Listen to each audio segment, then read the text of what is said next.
और इस वक्त दुर्ग से एक बड़ी खबर आ रही है, जहां पर दो नन दोनों को जमानत दी जा चुकी है और जमानत मिलने के बाद जश्न मनाया जा रहा है। केरल के नेताओं में खुशी का माहौल है। जेल परिसर यानी कि दुर्ग के जेल परिसर में मिठाई बांटकर खुशी मनाई गई है और कांग्रेस और सीपीआई के नेता यहां पर जश्न मनाते नजर आए हैं। गिरफ्तार ननों को जमानत मिल गई है और इन सब के बीच ननों की जमानत अर्जी को कोर्ट ने मंजूर कर दिया। दोनों पक्षों की दलील सुनने के बाद एनआईए कोर्ट ने यह फैसला दिया है। बिलासपुर एनआईए कोर्ट में इस मामले की सुनवाई हुई। पीड़ित पक्ष की बेल एप्लीकेशन पर फैसला आ गया है। बीते दिनों दो नन की दुर्ग से गिरफ्तारी की गई थी।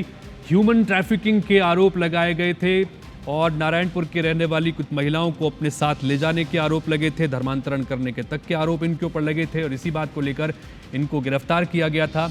और ये मामला बहुत सियासत में भी उछला, चूंकि यहाँ से लेकर दिल्ली तक और केरल से लेकर लगातार मेघालय तक इस मामले की गूंज सुनाई दी। केरल से भी लगातार डेलीगेशन यहाँ पर आ रहे थे, सरकार पर भी एक तरह से दबाव था।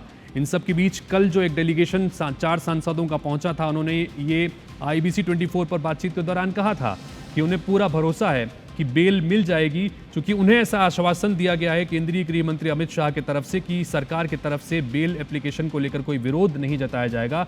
और आज यही हुआ। एनआईए कोर्ट की तरफ से दोनों नन जो थी इन्हें बेल मिल गई और उसके बाद जेल परिसर में बाकायदा खुशियां मनाई गई हैं और कांग्रेस पार्टी के नेता इसमें शामिल हैं, सीपीआई के नेता शामिल हैं, केरल समुदाय के बहुत सारे नेता यहाँ पर पहुंचे हुए हैं, जिन्होंने एक दूसरे को मिठाई खिलाकर यहाँ पर जश्न मनाया है।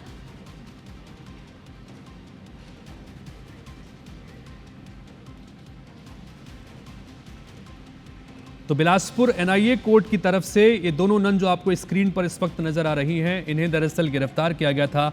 ह्यूमन ट्रैफिकिंग के साथ साथ धर्मांतरण के आरोप लगाए गए थे कि कुछ महिलाओं को ये लेकर अपने साथ में जा रहे थे और ह्यूमन ट्रैफिकिंग कराई जा रही थी, धर्मांतरण का भी आरोप लगाया गया था। लेकिन इस मामले में अब इन्हें जमानत बिलासपुर एनआईए कोर्ट की तरफ से दे दी गई है। सुनिए जरा क्या कहना है एडवोकेट। जो नॉर्मल जमानत की शर्तें है, न्यायालय में नॉर्मली जो लगाते हैं वही शर्तें हैं और कोर्ट ने ये बताया कि यदि पासपोर्ट है तो पासपोर्ट को जमा करें और गवाही को इन्फ्लुएंस नहीं करेंगे और भारत छोड़ के नहीं जाएंगे। ऐसा नॉर्मल कंडीशंस जो ऐसी परिस्थिति में लगाता है वही कंडीशंस ही लगा है। तीनों के लिए सेम कंडीशन? तीनों के लिए सेम कंडीशन। आपने अपना पक्ष क्या रखा था?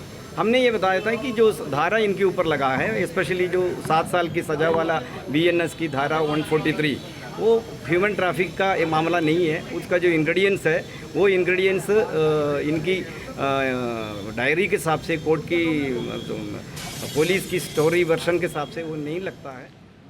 तो कुल मिलाकर यहाँ पर आपने एडवोकेट को भी सुना और ये कहा कि ह्यूमन ट्रैफिकिंग के जो आरोप लगाए गए थे उसको लेकर कोई पुख्ता जानकारी या सबूत नहीं जुटा पाए हैं, लिहाजा इसी वजह से एनआईए की कोर्ट ने ये जमानत दे दी है। दोनों ही गिरफ्तार नन को जमानत मिल गई है और जैसे ही खबर आई उसके बाद दुर्ग जेल में, जहां पर ये दोनों नन इस वक्त बंद है, वहां पर खुशी मनाई गई। केरल के नेताओं में खुशी का माहौल है।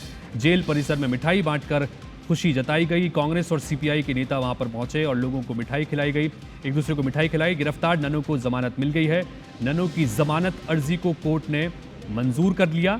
दोनों पक्षों की दलील सुनने के बाद एनआईए कोर्ट ने जमानत देने का फैसला लिया है।